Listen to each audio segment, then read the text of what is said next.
Now, as you saw, my introductions are very brief.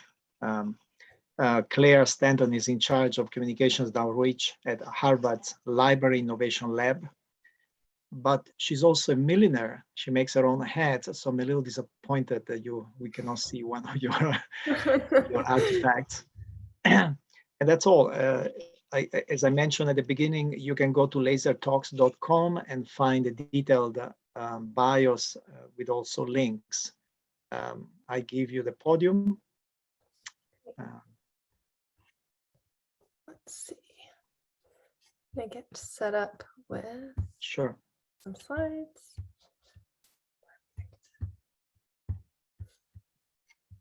Great. Yeah, just to confirm, good. slides all good? Good. Go ahead. Great. Wonderful. Okay. So yeah, my name is Clare Stanton. Thanks so much for having me this afternoon. I'm going to be talking about the web and some research I've been involved in about its fragility and kind of the impermanence of content that gets posted there and kind of the implications of that.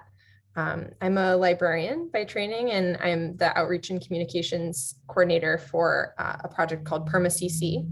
Perma is a web preservation tool and service that's based at the Harvard Library Innovation Lab at our law school. We're a group of technologists, librarians, lawyers, designers. We're building open source tools for the library community, essentially. So I'm here today to talk about some research conducted at our lab, led by our faculty advisor, Jonathan Zittrain, who also wrote an article in The Atlantic recently about an overarching dynamic of the information landscape online.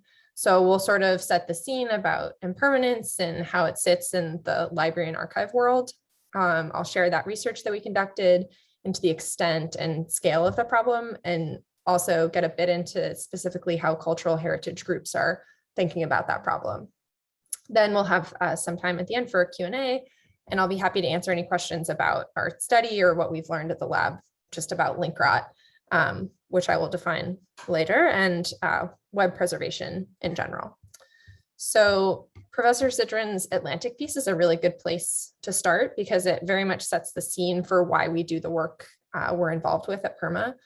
The article, which I'll put a link to at the end of this presentation, and I highly recommend reading through the entirety of it.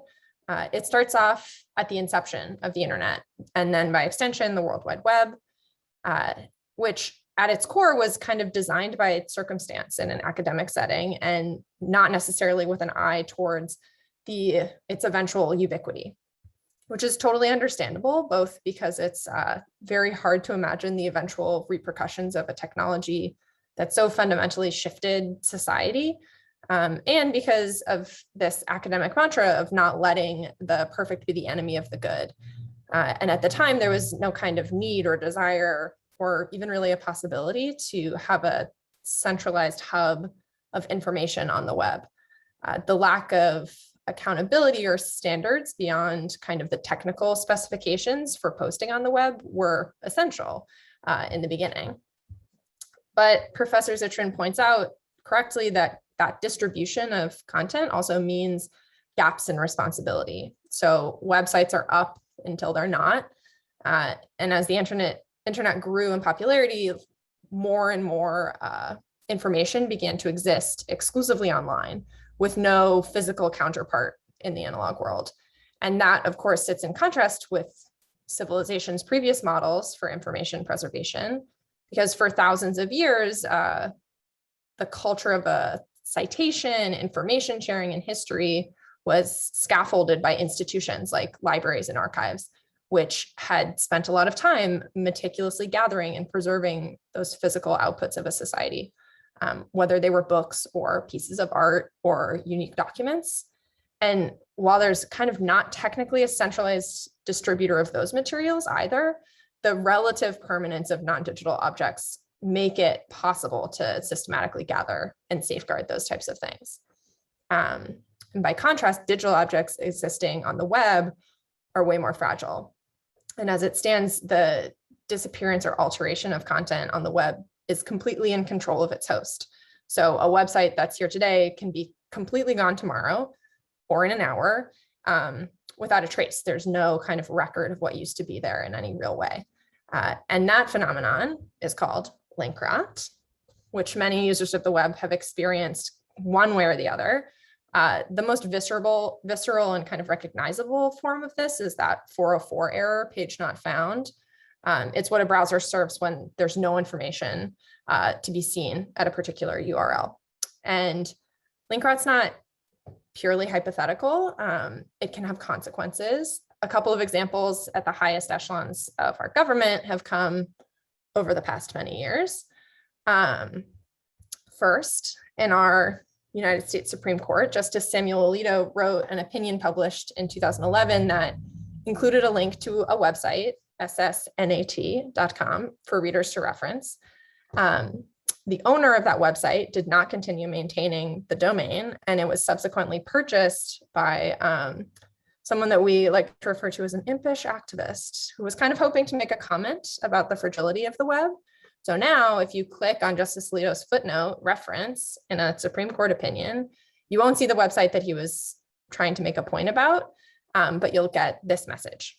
It says, "Aren't you glad you didn't cite to this webpage in the Supreme Court reporter at Brown versus Entertainment Merchants Association? If you had, like Justice Alito did, the original content would have long since disappeared, and someone else might have come along, purchased the domain in order to make a comment on the transience of linked information in the internet age." And actually, this message has even changed to a new one at this point. But I made a perma record of the site when it looked like this, and that's what I'm referencing. There have also been quote unquote intentional removals. So a very large scale example of that was in 2013 when the US government shut down for 2 weeks. So as a result of the halt in day-to-day operational funding, federal agencies were obligated to stop all non-essential activities. So they pulled the plug on websites across the US government, including access to maybe millions of government documents, which were both current or had been archived. And as a result, any link to those documents or sites were dead during that period. So this is what the NASA website looked like during that 2-week period in 2013. Another example comes just in the form of a close cousin of Linkrot, which is content drift. And that's the result of a web host not fully taking down a particular web page, but changing its content significantly, such that someone who clicks on a particular URL is finding something that they were not expecting there. We talk all the time about the theoretical of someone writing an article about the Obama administration in 2015. They would reasonably link their readers to whitehouse.gov, but down the line, someone reading that same article would click on the exact same URL, whitehouse.gov, and what they'd find at the other end would not be the Obama administration site, as the author had referenced, but instead the website of whatever the current presidential administration was. So ironically, it's the very permanence of the domain, whitehouse.gov, paired with that transience of the administrators of the site that causes it to be really fragile in this context. So just as it's not merely theoretical, it's unfortunately also not uncommon. In 2014, Professor Zittrain conducted a study to try and understand just how common Linkrot was in his field of expertise, which is the American court system and law schools. That study found that of all the links that the US Supreme Court had used in its opinions since it started including URLs, half of them didn't work properly anymore. And it was even worse when he looked at the student law journals that were published here at the law school. Only 30% of those links still worked. So 70% of the links in HLR articles had completely routed. Oops. And it's not just a legal field. There were teams in 2001 who were looking at this problem in scientific articles, which were increasingly using URLs in the studies. And that same team created a data set that contained 3.5 million articles about science and technology and medicine. And by the time they had checked them in 2016, 75% of all of their references in that data set had drifted or gone completely dead. In 2014, after Professor Zittrain did that study about the legal field, there's been a team at the Library Innovation Lab working on PERMA, which is the project that I'm on. We work with law schools and courts all around the country to preserve their citations in perpetuity with partnerships with their local libraries. And our work over the past 6-ish years has taught us a lot about kind of the general landscape of Linkrot, and got us curious about other fields that also rely on citation and information permanence. And one that popped right to the top of our minds is this field of journalism. First, because like the law, there's a really widespread need for referencing of sources. It often matters very much where an author is trying to point their readers in order to make a point. And then second, especially today, there's this proliferation of misinformation and an increased emphasis on fact checking on the web. And that's only heightened the consequences of disappearing web content. So this past year, Professor Zittrain, along with our colleague John Bowers, and I all worked with the New York Times to conduct a similar study to the one done in 2014 to understand more clearly how much Linkrot was affecting journalism and specifically the Times. So their digital team basically compiled a list of all of the URLs that appeared in articles on nytimes.com between its launch in 1996 and then up to mid-2019. So that data set encompassed over 500,000 articles. And in total, there were 2.3 million hyperlinks pointing to content outside of nytimes.com. For this study, we were really only looking at those externally facing links. So we removed any URLs pointing to other NY Times articles or their social media sites. And then of that 2.3 number of outlinks, 28% of those were shallow links, which are things like example.com. And then 72% of them were what we were calling deep links, which included a path to a specific page. So like if a shallow link is example.com, then a deep link would be example.com/an article you should read. And so due to our interest in like how URLs were going to affect citation and referencing, our analysis focused only on that deep link set, because those are more likely to be used by an author to point a reader to a specific piece of information. And then a little bit more about our methodology. We used a script to review each link and coded each of them either as good, meaning that when they were opened, the browser was returning a 200 HTTP status, meaning that there was content there, or they were coded as rotted, which would mean that they were receiving one of a series of error messages, including that classic 404 page not found status. So what we found wasn't fully surprising, but it was pretty alarming. Essentially, content leaves the internet or changes at a pretty rapid rate, and it's happening pretty linearly. So this is a graph showing time in reverse order, with 2019 over on the left of this x-axis going back to 1998. And while the banner number of the whole data set was that 25% of all links were completely inaccessible, it got worse when we drilled down on the years. So of the links from 2018, 94% of them still worked as intended. But going back to 2008, only 57% of those URLs were returning an okay status. But the scarier thing is if you're reading an article in the Times from 1998, 3 times out of 4, you're going to open a link and it's going to be completely dead. And then zooming back out, of all of those 500,000 articles, if there was at least one deep link in that article, there was a 50-50 chance that there was a rotted link in the article itself.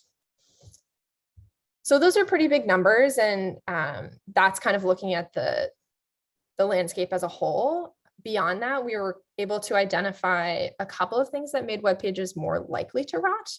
And the biggest factor we found was actually the top level domain of a web page. And you would recognize the top level domain as the thing at the end of URL. So like .com or .gov. And usually TLDs are meant to kind of generally reflect the nature of an organization who's hosting the site. We did some math to normalize the rate of link rot in relation to kind of a baseline to see how vulnerable different top-level domains were to being rotted. And as you can see here, .gov and .edu and .net websites are up to 25% more likely to rot over time. Especially with .gov and .edu websites, this phenomenon was kind of initially counterintuitive to us because both governments and academic institutions are pretty well regarded as enduring entities. As I mentioned earlier, though, there is some built-in volatility with .gov websites. And similarly, universities and academic institutions are controlled by a very vast network of stakeholders who are by nature having a high turnover rate. So it's precisely because their domains are fixed that the links are fragile. We saw other patterns like the quick moving nature of social media or the public scrutiny of a piece of fake news can point to pages that will disappear more quickly. We also looked at content drift to the extent that it was possible, but it's pretty difficult to programmatically check for content drift. It kind of takes human review to really understand the context that an author is working in. So we were able to hand review a subset of the quote unquote good links that had returned those 200 codes. But even within that subset, we found that 13% of the ostensibly good links had drifted to a point that they no longer were reflecting actually what the author had meant to send readers to. And we shared with the Times as well kind of examples of what that content drift could look like, because it can vary from the inevitable, like we talked about with the whitehouse.gov, to kind of more nefarious activities. We found examples of what's just called domain parking for some of the outlinks that the Times had used. Like you can see here, it's just a domain is up for sale that had been linked to in the Great Homes and Destinations section of the website. And then of course, a natural progression of a site being up for sale is a new owner purchasing it. And we flagged a couple of examples of the Times. We flagged a couple of examples like this that are kind of questionable content, not suitable for work examples, some instances of gambling sites, et cetera, that had kind of scooped up these domains that the Times had linked to previously. And that's kind of, at first I was like, why would people be doing that personally? But then I learned a little bit more about the search engine optimization world, which has this portion of it called link juice, which can refer to a whole host of things. But one particularly useful thing for a page to be ranked well on Google is to be linked to by more popular websites or reputable news sources like the New York Times. So there's been reporting about this incentive to be crawling large news organizations and looking for opportunities to buy up websites that have been referenced by these organizations, putting your website there and then kind of getting your Google rankings boosted because of that association. And we shared this with the Times and we were really interested in looking at their practices as kind of a representative case study for the field of journalism. They're kind of the gold standard in a lot of ways. And what we found really was just showing that this issue is really fundamental to the internet and not necessarily anything that had to do with like lack of scrutiny or anything like that. This issue is spread across any newsroom that's going to be relying on web-based citations in any way, and any organization that's relying on web-based citations in any way. So we're hoping that these findings can kind of spark an interest in the field of journalism towards confronting that problem of link rot, and maybe by extension, bringing the larger context of web impermanence more into focus for folks who are outside of libraries and archives and museums. Because again, this study kind of represents just one aspect of digital culture being fragile. Professor Zittrain also pointed to other versions of digital disappearance and alteration that similarly raise flags about like what our historical record will consist of down the line. Think, for example, about the growing popularity of ebooks and digital publishing. So much like the internet itself, these technologies have the potential to be super liberatory. They're lowering the barrier to entry for authors and for publishing groups to share literature and textbooks and academic journals, and the ease with which it's possible to distribute ebooks is great. It's also necessarily bringing with it an ease to alteration. And much like how a site administrator could just change or remove a website or pull back content that had previously been available to everyone on a web browser, ebook platforms have that same ability to control every version of their digital content as well. And this can range from the bad PR side of things. So there's tales of certain platforms just editing the contents of classic novels to avoid the name of their competitor appearing in their book. These are screenshots from a version of War and Peace that was available via a Barnes & Noble Nook e-reading device. And as you can see everywhere that the word Kindle, which is the name of Nook's main competitor, appears, it's been replaced with the word Nook. So while this was like, in the end, determined to be a mistake, kind of trying to change formats between a Kindle version and a Nook version, the ease with which it was done at scale across every single version of this book is pretty striking. And then a little more drastically, there have been cases of entire books disappearing off of Kindles after certain sellers realized that they had mistakenly undercharged for copyrighted material. And in that particular case, fittingly, it involved Amazon deleting purchased copies of George Orwell's 1984 off of every owner's Kindle.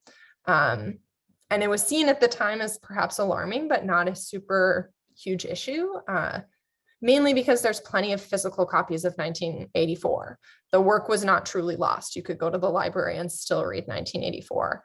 But as more and more books become available exclusively via digital access, the possibility grows more and more worrisome that they could just disappear. And this is a side note, but never mind that the fact that this non-ownership of ebooks extends way beyond just an individual person. It's also completely throwing a loop into collecting institutions like public libraries, because they're not budgeting anymore to have straight out ownership of books. They have to engage in these really prohibitively expensive licensing agreements with publishers simply to have access to the books that could be pulled back at any moment. There's another interesting article that I'll drop at the end of these slides from a library advocacy group called Library Futures, which is discussing kind of those rippling repercussions of the current ebook landscape for libraries and public libraries in particular. Okay, so to pause for a moment, I just described a landscape that's kind of really fundamentally shifting how folks interact with and access information. Memory institutions have long been in the business of maintaining and safeguarding the historical record. And as such, there have been very smart people who have been thinking about this issue since, basically the moment of inception of the internet. So there's certainly responses to these dynamics that are pretty well established. In the case of things like that whitehouse.gov example that I gave earlier in this talk, there are just processes for mitigation that mirror very traditional archival practices. So simply, the National Archives has copies of President Obama's website that they'll store alongside the paper press releases of past administrations.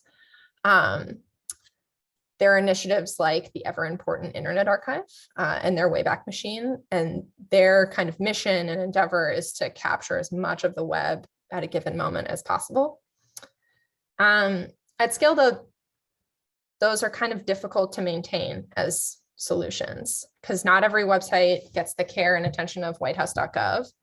And while memory institutions never have wanted to save literally everything, we're at the point where the internet is moving at a pace that its federated nature is making those choices for us instead of leaving kind of the active curation and the decision-making to experts.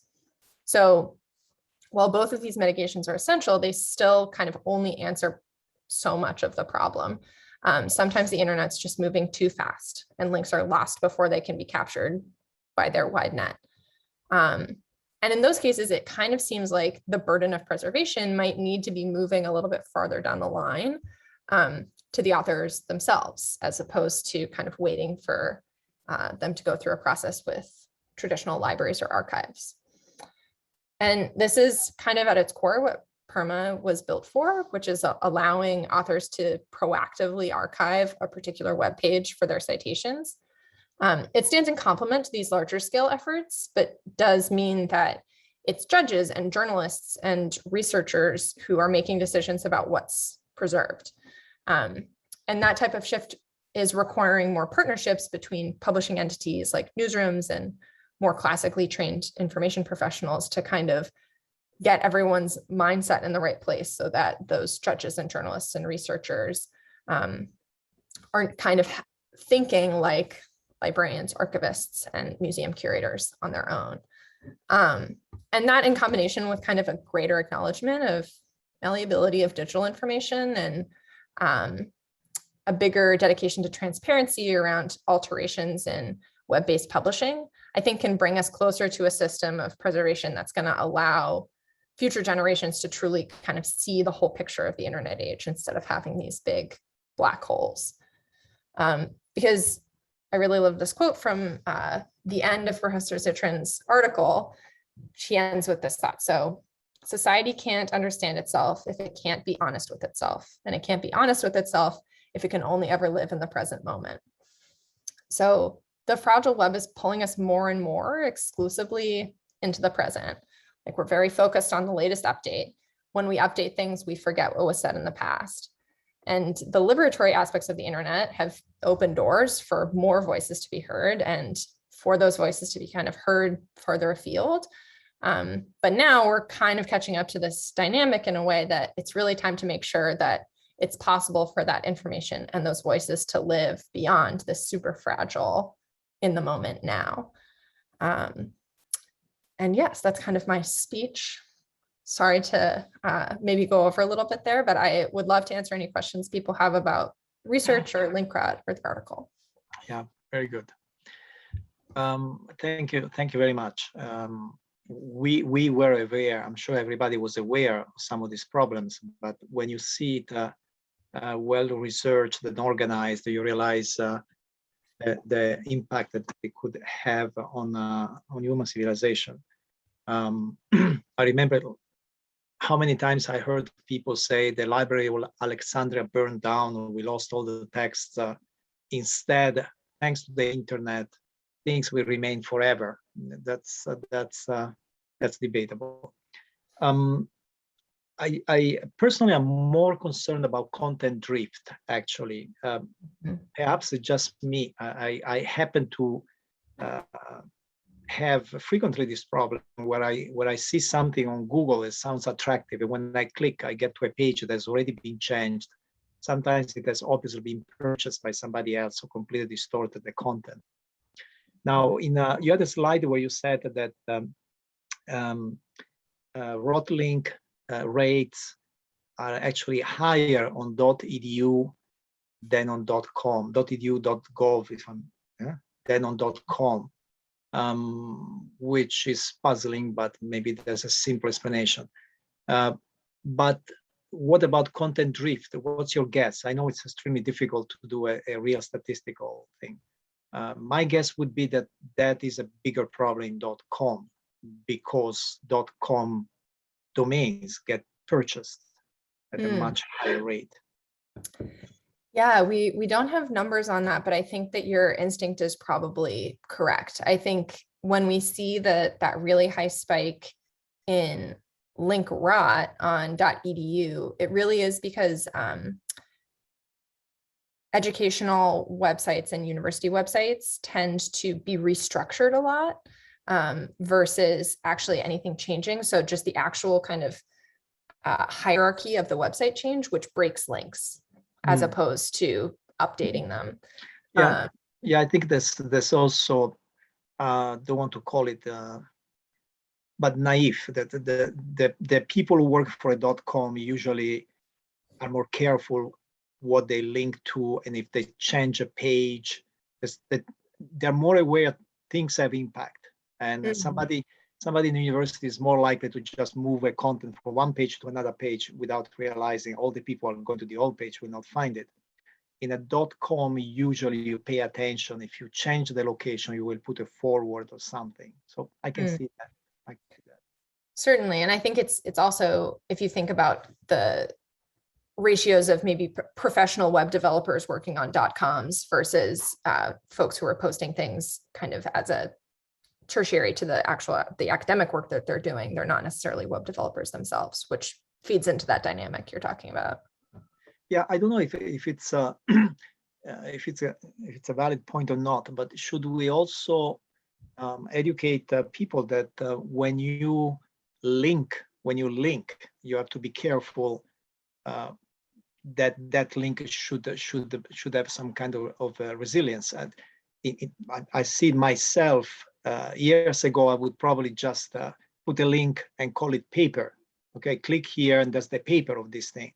Well, now I put the link, but I also tend to put the title of the paper and the year, which means if that link that it's not done deliberately, but now I'm trying to rationalize why I do it. It means if the link doesn't work, just Google the title and hopefully you will still find it.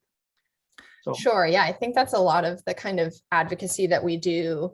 In addition to kind of building the technology to preserve the web at PERMA, we really do aim to work a lot with scholars in particular to kind of educate them about exactly that dynamic of, if you're linking to something, it really should be necessary. Like, is there really not a physical version of it that you can be referencing?